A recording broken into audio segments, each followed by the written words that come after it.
Welcome to the Money to the Masses podcast, putting you in control of your finances. One mic, two idiots, and, according to our latest figures, 3 listeners. Here are your hosts, Damien Fahy and Andy Leeks. Hello and welcome to episode 104 of the Money to the Masses podcast with your resident expert, as always, Damien Fahy, and me, Andy Leeks. Damien, good to see your face again. It's good to see yours, Andy. It's good to be back. Yeah, what have you been up to, mate? Busy. I've been hectic this week. It's one of those things when you create something and you want to follow a passion, and obviously for me it's money to the masses.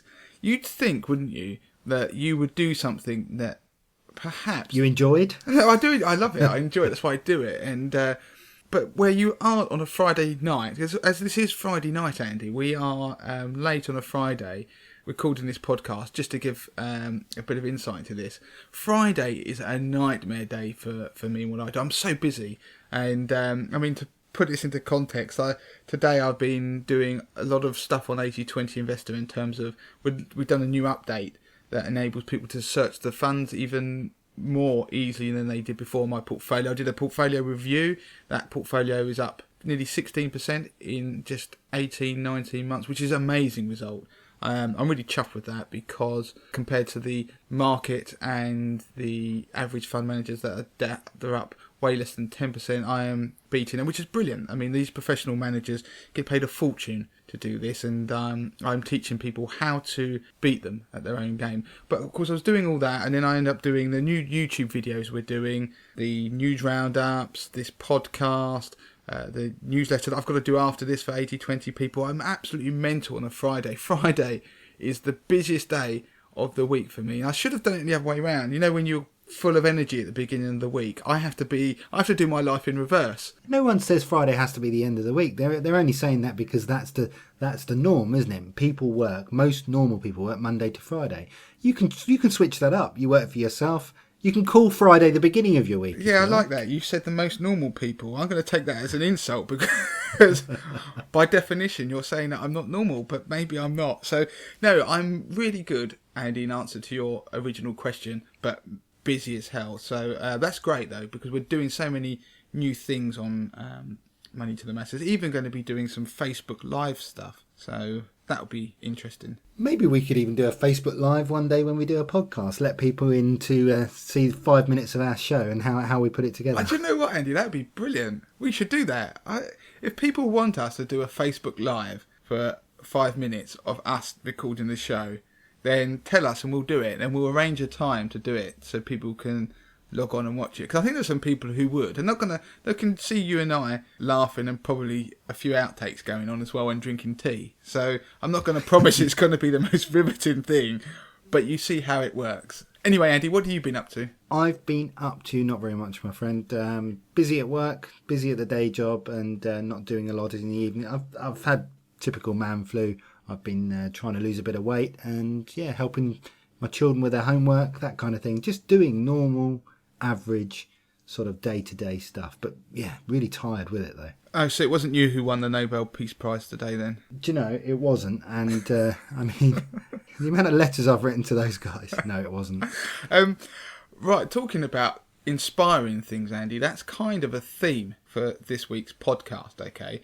There is, it's all about investing, but the reason I actually thought about what to do today is that, do you remember last week I talked about I did some work for some new financial advisors and young financial advisors, trying to teach them how to engage the public and teach them about money and thinking about money differently. Yes, indeed. I wrote about it in my newsletter, because every week on my newsletter, if you don't get my Money to the Masses newsletter, which is a roundup of all the top stories that you should be worried about and should have an eye on, then sign up to it. It's obviously free on the website moneytothemasses.com. It comes out every Sunday morning at 10 o'clock, even with a newspaper roundup of all the money sections of the national newspapers in there. But I also normally put an intro, a commentary, something that is some musings, as it were, Andy. And I started talking about the idea of me trying to reform the finance world. And I was just talking about that whole piece that I did where I did the presentation to these guys and trying to teach them about how to engage with people and think differently about their skill set rather than being financial advisors who get paid in a certain way. Why not think about ways of exploring, basically like I did, doing something different? And I got a really nice email from a lady who thanked me. I actually tweeted it, so you go on Twitter and on Facebook, not the whole letter, just the closing paragraph to keep her anonymous, because there's a really nice ending to it, but basically thanking me for inspiring her to go into financial advice, because she wants to try and make a difference in terms of educating people about money. So that made my day. That is brilliant, because it's that sort of thing we're trying to do, whether it's we're educating people about money or if we're trying to educate the industry. And one of the things I'd love to do is slowly try and reform the world of finance so it stops being this world where you have to pay to find out what they know. I'd rather it be like we do. We tell people what we know, and that's the way I think business should be built and the city should work. And of course that's what the whole piece was about, and it inspired her. So taking that, I got another email about somebody who's inspired to invest and get into investing. So taking the whole idea of inspiring people and investing, I've decided that this week we're going to do something slightly different but a bit more of a journey. So like that lady starting a journey into becoming an advisor, this is about becoming an investor, so running your own money. Now in the past, Andy, we've touched upon a lot of stuff, don't we? We cover lots of topics and people thank us for all the different bits we educate them about. But what I want to try and do is do it from a point of you're starting today with some money, don't know what to do with it, and how you end up becoming an investor or get started. So it's trying to do it in a one piece. And along this route, I'm going to talk about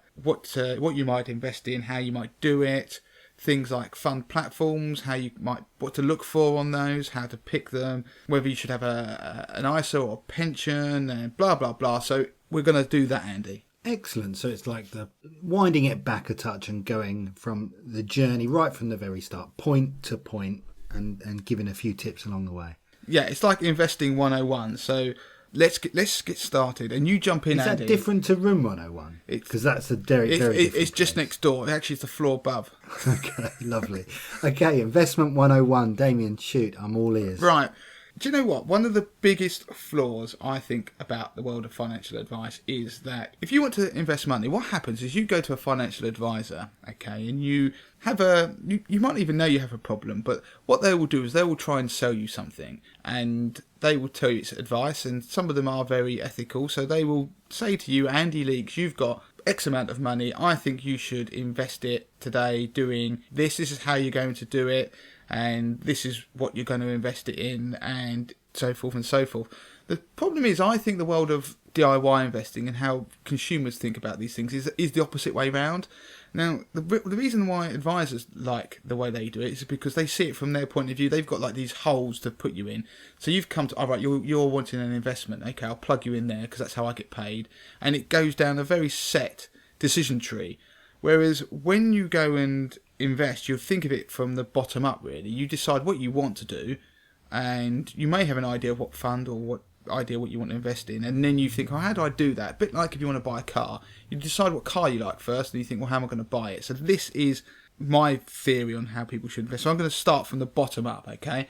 I'm going to start from the what you're going to buy. Rather than thinking about how you're going to buy it, I'm going to think about what you're going to buy first. So it's a different way to financial advisors, and I think the right way. So I was asked a question by somebody who said they had £25 to invest a month. Okay, they are young, I think they were in their 20s, didn't really know what to do, didn't really understand how they'd get into it, but they knew they wanted to start. So a quick rundown of what to invest in. Okay, you could stick your money in cash, and now they'd already ruled that out because they wanted to try and earn more, and they're happy with investment risk. So I'm assuming you're happy with that. Okay. Now, one of the things people might do is they automatically think, well, do I buy shares?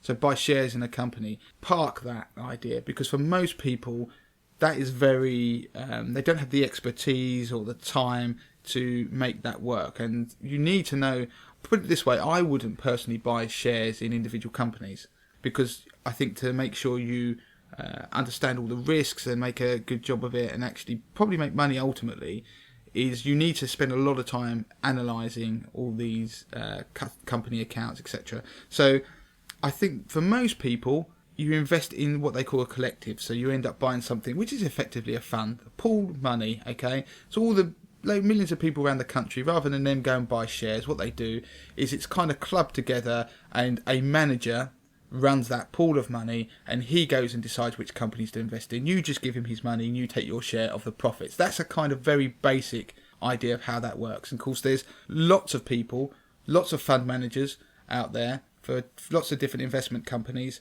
who you could put your money with, and they have mandates and they have to report what they're going to do. So they may say they only invest in UK companies, etc., and that's all they can do, and it's stipulated in sort of rules, etc. So you with me now, Andy? Mm-hmm. Do you think the listeners are with me, more importantly? Because I know you've got a handle on some of this already. I think they've got it. I think, we're going back to basics here, and you're winding it through a process. Yeah. It's working. So you've got the idea, you're going to chuck it in one of these things, these pools of money, a fund. And there are a few ways you can do it. The simplest way is to get the tracker, okay? So there's lots of markets out there, like the FTSE 100, everyone knows about that. There's lots of other markets and indices. Some of them, you will have never heard of most of them. And some will track things like the gold price or various really crazy things as well. And you can invest in something that just tracks that. Now, the wonders of computers, the internet, everything has caused the cost of these things to come down, because computers can run them. If you've got to just track something and mirror an index, you don't need a human element in there. They used to have that in the past, and they were still expensive to run. Now you can get these things for almost, well, barely anything. You're talking like 0.3% charge a year. Now you could go for something like that tracks them, and normally they're things called exchange traded funds, ETFs. They trade a bit like shares, but all they do is they track an index. The next thing you could do, you can be completely DIY. You can be somebody who go, right, do you know what I'm going to do? I'm going to invest in my own funds. I'm not going to just put it in this passive tracker. That's what the type of investing is called. If you just go for a tracker, passive. I'm not going to just do that. I'm going to be my own man. I'm going to go and pick the fund managers I think are good at doing what they do. And I might pick some passives along the way as well, but I'm going to mix it up and make my own thing. And that's DIY investing. Of course, then you've got the next element from there is, rather than have a fund, you could actually go to a company who will you chuck your money at them and they will pick funds for you, and it will give you a managed portfolio. And so there is that option, but that's more expensive and the decisions are taken out of your hands. So you might not want to do that, because, to reiterate, you've got the index trackers. You've got to pick the index you want to track. You've got your DIY investing, the broader thing, where you pick fund managers or a range of ETFs. You've got to pick you've got to make a decision there. The managed portfolio, all you've got to decide is, who do I trust to run this for me? And then there's the other end of the spectrum. This is normally where it goes up. Sort of rich people, to want of a better way of describing it, people who normally have a fair few 100,000 have discretionary fund managers.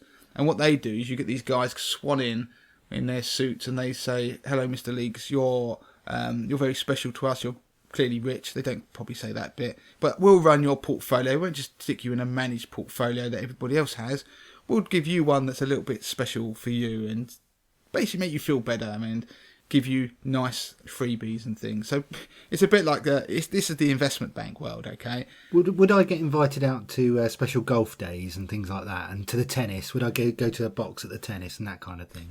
You would definitely. Is a definite possibility. I know. I don't mind admitting it. I've been to these things. I've been to companies where you end up going. They take their rich clients onto boats and to tennis and stuff like that, because don't forget, these investment companies sponsor a lot of these events. Queen's is a good example. The tennis competition before Wimbledon, that's has various different Aegon. It used to be Aegon, I think it still is. And of course, these companies, lots of companies will sponsor various elements of different tournaments, so therefore they end up having boxes and stuff like that they can take people to. So yeah, you could, when you go to the football grounds, when you get a program, they sometimes put in there who owns the boxes. Have a look and see how many investment banks or large firms that own those that are in the world of finance, and there's normally quite a few. Also, if one or two law firms normally have boxes as well, so they're at it just as much as anyone else. So back to what I was saying, you've decided, you know what, Andy, I'm going to be a passive kind of guy. I'm going to go for an ETF, a really good one. Or you might say, I'm going to be an active kind of guy. The point is, you then need to, if whatever one you've picked, you've got to decide on how you're going to invest. So it's a kind of an asset allocation. Now, that means, are you going to go all UK equities? Are you going to go all American equities, a mix? Are you going to go bonds and that sort of thing? For most people, they won't know the first thing about doing that. Now, the managed portfolios or the discretionary managers who take a lot of money off you, they'll do that for you. So if that's what you want, great. And I'll come back to those discretionary managers and the managed portfolios, because there are some cheap ones out there now, which there never used to be. It always used to be really expensive. So how are you going to get asset allocation? How are you going to find out where to invest? Well, you could use something like 80/20 Investor. It's a shameless plug, because that's the sort of thing I teach people how they do it and how they run their own money. Another way is you could go and look at some of the funds out there, like Vanguard have some very good tracker funds that are very globally mixed, the life strategy funds. Go and have a look at those. You can see how they're split. There are one or two sites that will have asset allocation tools. There's not many of those actually out there, and so Google those. I'm building one, by the way, for Money to the Masses, so people can use to try and work out where they might want to put their money. So you've got to work out where you want to put your money. So look at one of those tools if you can find them. Like I said, as a default, Vanguard is not a bad model to have a quick look at. And have a look at, the other thing is, go and find a managed portfolio. Now, Hargreaves Lansdown do a few, because they are a platform and they allow you to do your own thing, but they actually like pick a mix. But they do have some off-the-shelf type portfolios. Now, have a look at those, because you can see how they run them, how they've got balanced versions. So go and look at those. Google it. If you go on their site, you'll find them. Look at what they're investing, and that gives you a nice idea. So if you compare those to something like Vanguard, you've got a good start. So let's assume you've decided. There are some people who go, do you know what, Damien, I know the tracker I want. And there are some people now who are thinking, I know the funds I want, because I've just gone and taken out a subscription to 80/20 Investor because it's incredibly amazing and incredibly good value for money. And actually, that's true, because that's what the research we did for users said. That isn't just me making that up, although I am biased, of course. So they know what they're going to buy, okay? Now, how do they buy it? This is the key thing. How do you do it? Now, how you buy an investment is you have to use something called a fund platform. And that's a bit like, to use an analogy, it's like you deciding you want to buy, I don't know, a bag of sugar. And that's the fund. You've got to go to a shop to buy it. Yeah. And when you make that decision, you're going to think, well, do I go to the corner shop at the top of my road? Well, he's quite expensive, but he's convenient. Or do I go to Tesco's because I've got a wider choice of products there and they're always cheaper, or something like that. Tesco's probably aren't cheap. I should have said Lidl. But that's what these fund supermarkets are called. Fund supermarkets, investment platforms, fund platforms. It's the same name for an entity like Hargreaves Lansdown that allow you to buy whatever you want. Now, there are about 21 or 22 of them out there. And it's very hard to compare or decide which one to go for, because they all do different things. Can I ask why so few in relative terms? It seems to me that it's quite a good game to get into. Do you ever need an idea why so few? Yeah, good, great. Or is that a lot? I don't know. I'm not really got anything to compare it to. So do you know what? That's a brilliant question, because it doesn't sound like a lot. But if you were to use the comparison to supermarkets, it's like having 21 chains of supermarket. Now, true. The difference is with fund platforms, when you look at the charges, what happens is you go in there and buy the funds. So you decide whether you're going to have a range of funds, or you're going to have an index fund or whatever, or you're going to pick one of their off-the-shelf portfolios, because some of them, like I said, do have off-the-shelf portfolios. What happens is they take charges for doing all this, and one of the charges is very small. They'll take a platform charge. So of the money you invest via them, they take a small profit, just like supermarkets do. When you buy food, there's a cost they bought the food at, isn't there? And they put their little profit margin. But the profit margin... It's a pretty good analogy, you know. Oh, thanks. No, but it's helping me to understand far easier now you using the supermarket analogy. And what they do is they take that small profit margin, but it's so tiny. I mean, we're talking 0.1% or something like that, 0.14. It depends on different platforms. They have different charges.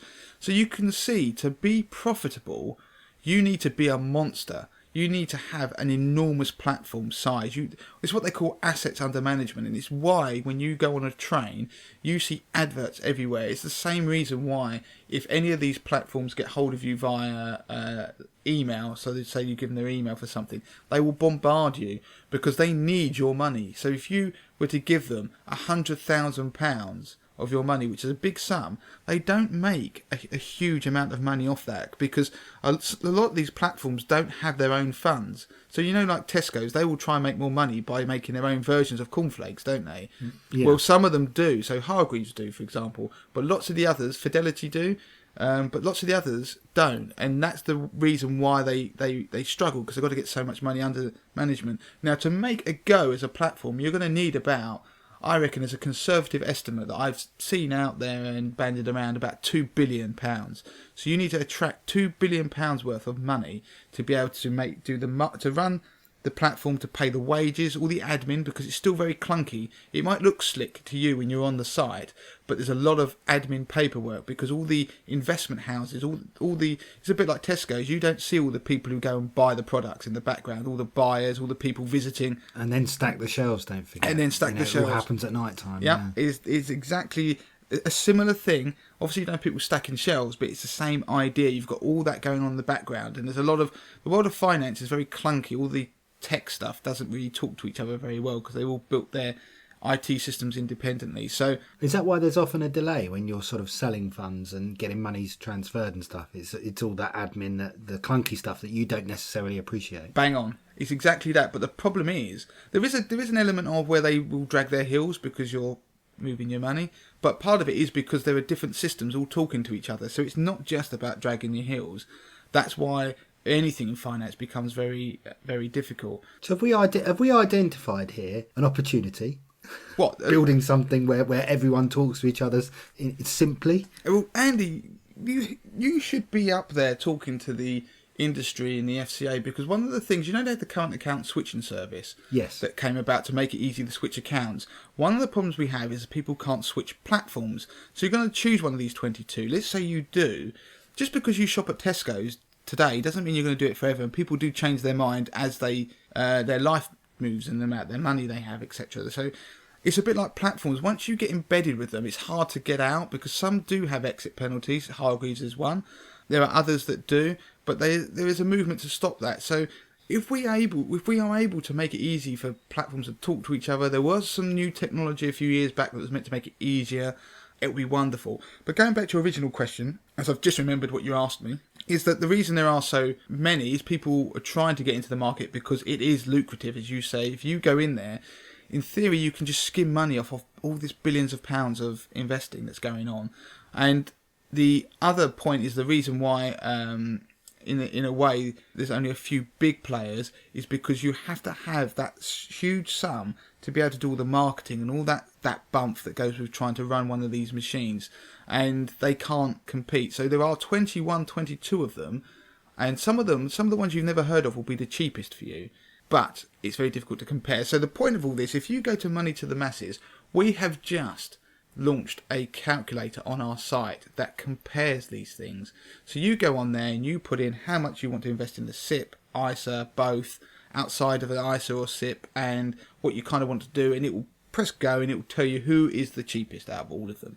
So you've created Money Supermarket, but you've created Money Finance Market. Well, it's technically, I haven't created it because we've partnered with somebody who has made it. So somebody approached us and said, I think I dropped a hint previous week that we were in talks with people about it, and we liked what they were doing. We were doing it anyway. We were doing it manually, talking about it, doing manual calculations, and then we said, look, there's a calculator here that works well. So go and have a look at it. It works. It compares them all. It's independent. There's no hidden tie-ups in the way that some people have on these.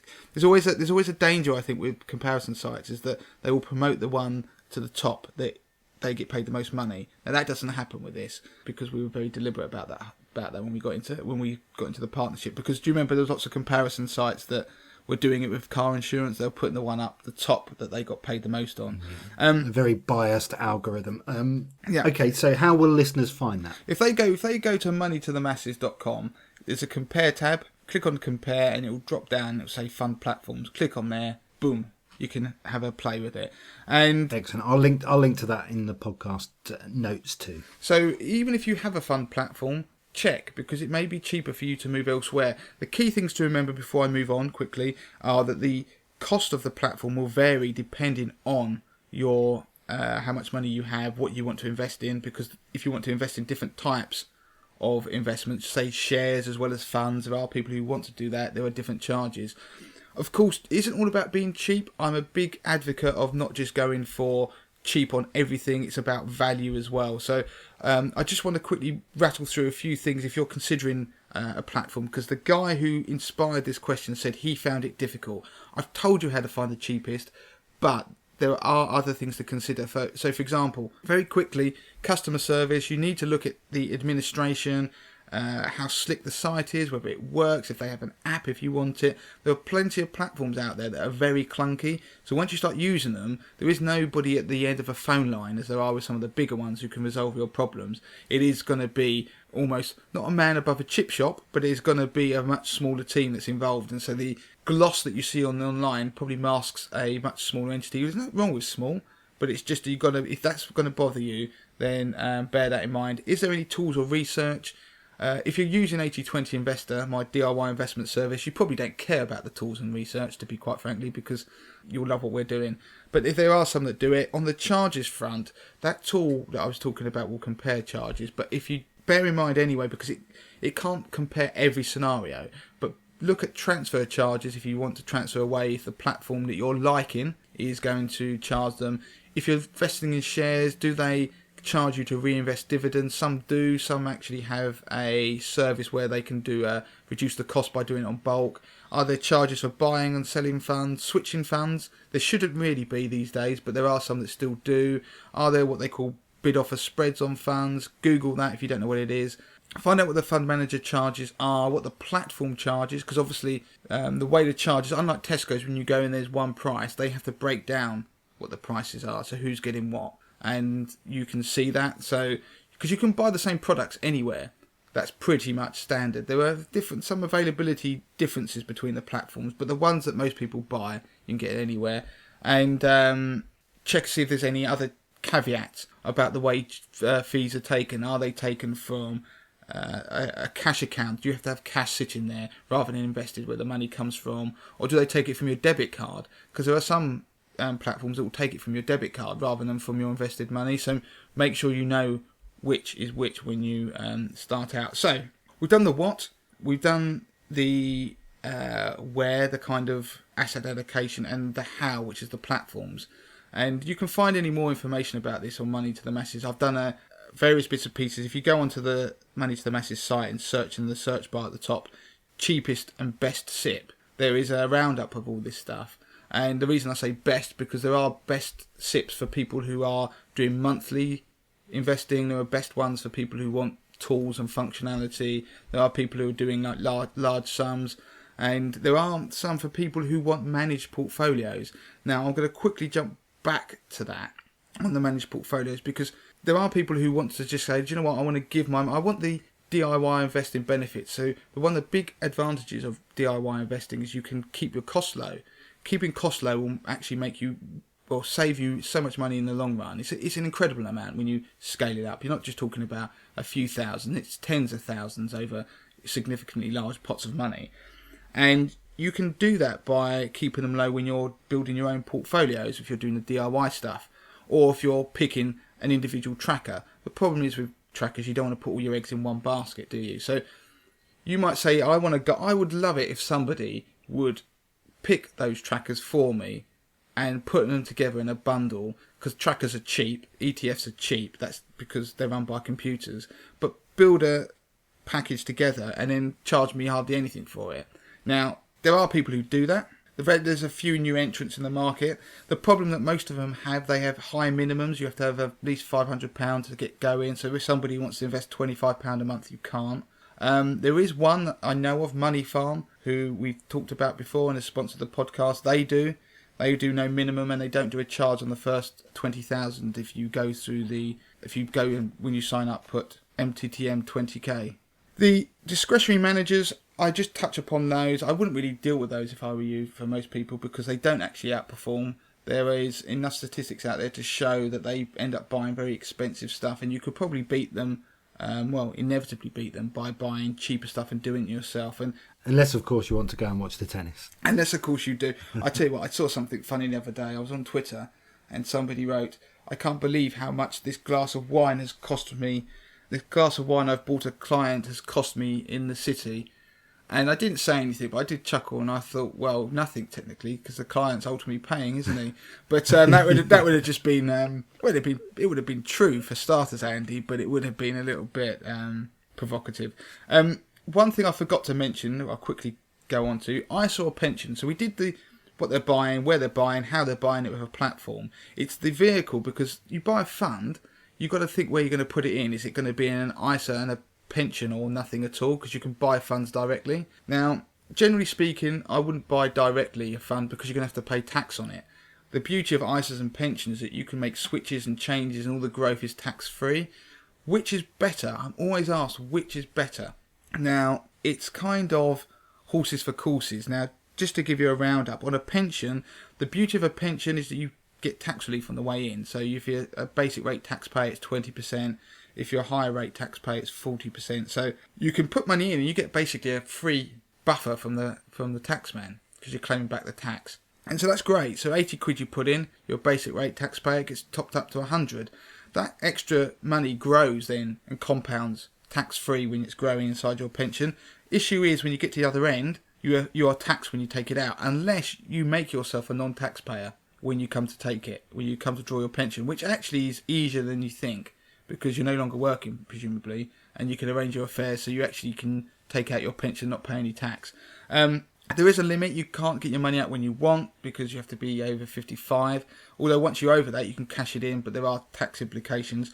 Now, an ISA, for young people, I quite like ISAs. And I know there are people out there who just go, oh, I always get a pension.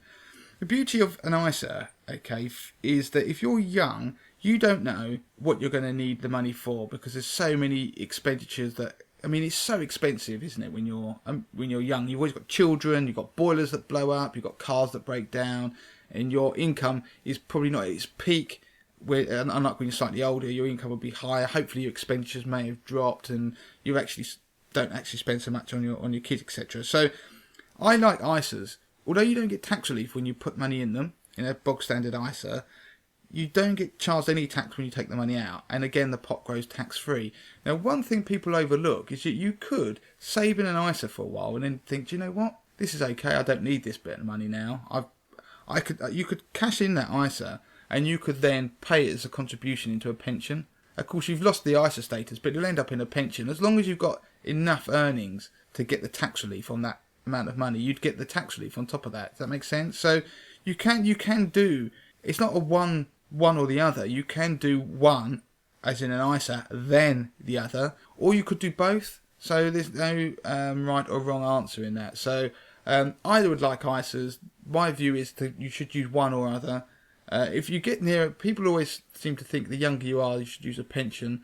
Ironically, you could be really old and get a pension because you get the tax relief and you could then just cash it in not long after, and then you actually just got a nice bit of tax relief that you can take out. So there are rules around that, but effectively that's what you can and people do. So there is no hard and fast rule. I'm a bit of a fan of the ISA then pension for young people, but the key thing is if you're young and you want to invest even £25, I would start to say, look, go with a tracker of some kind. The life strategy stuff that Vanguard do are great. I'm not recommending those because I don't want to give people financial advice on the podcast, but have a look at them.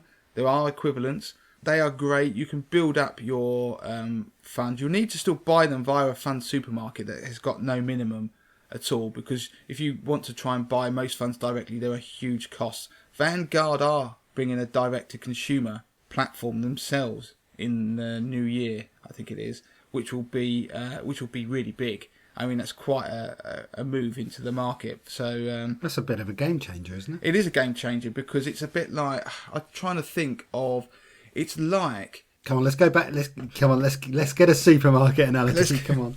I'm trying to think of one. Let's say I tell you what the equivalent of is if Tesco's had a supplier, okay, they used, and that supplier provided them with their most popular products.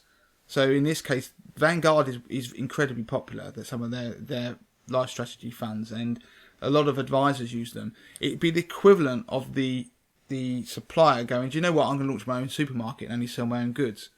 Because that's what everybody buys, and then they undercut Tesco's because Tesco's can't sell them any cheaper than the supplier can, because do you know what I mean? That's what they could do.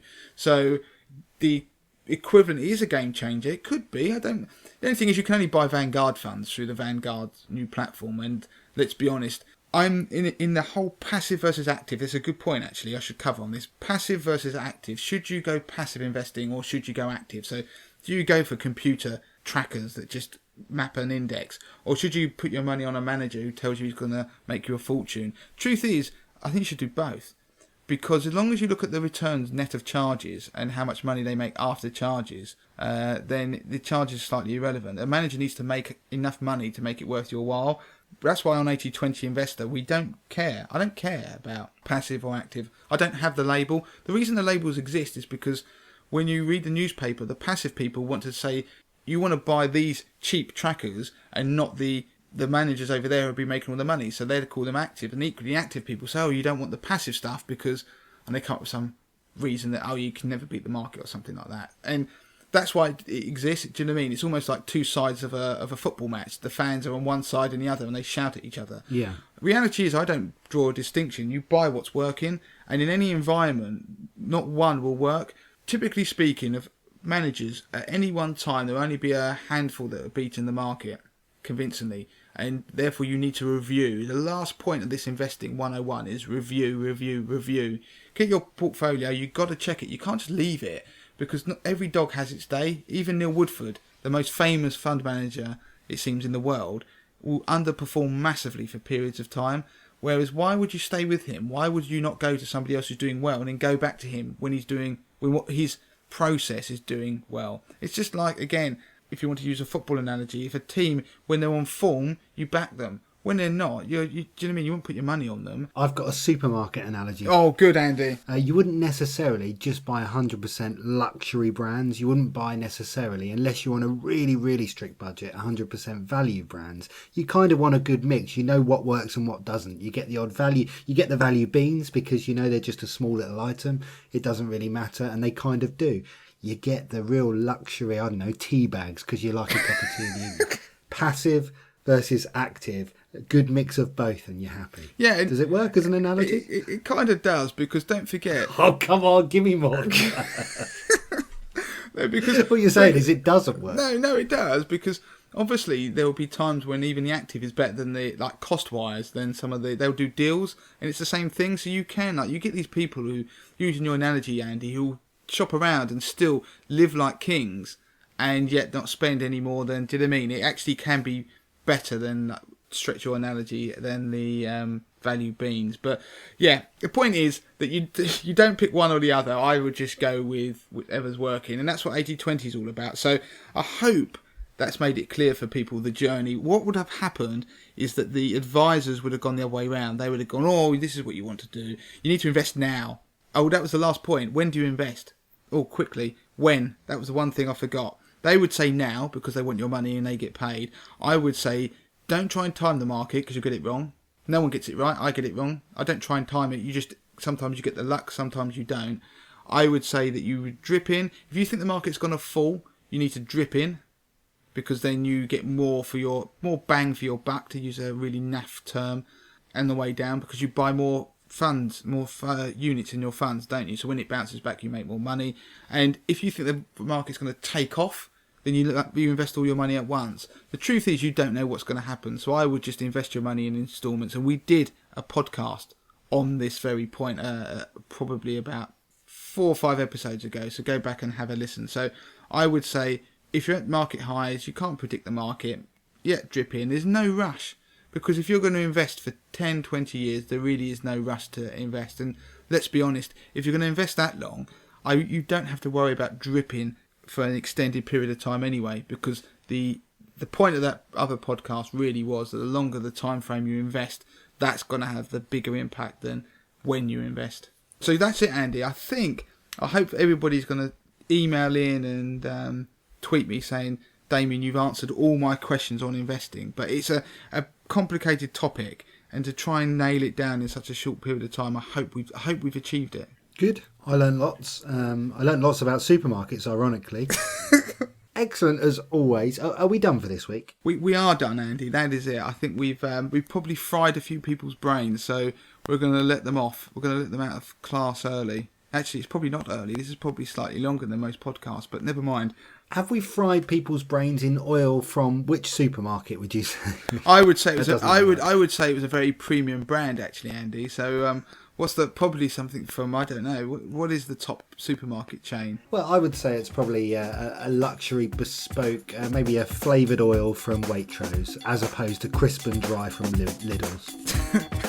There we go. See you later. See you later. Don't forget to claim your free copy of Damien's best-selling book, The 30-Day Money Plan. Sort your finances in just 5 minutes a day, worth $4.99. Just go to moneytothemasses.com/podcast to find out how.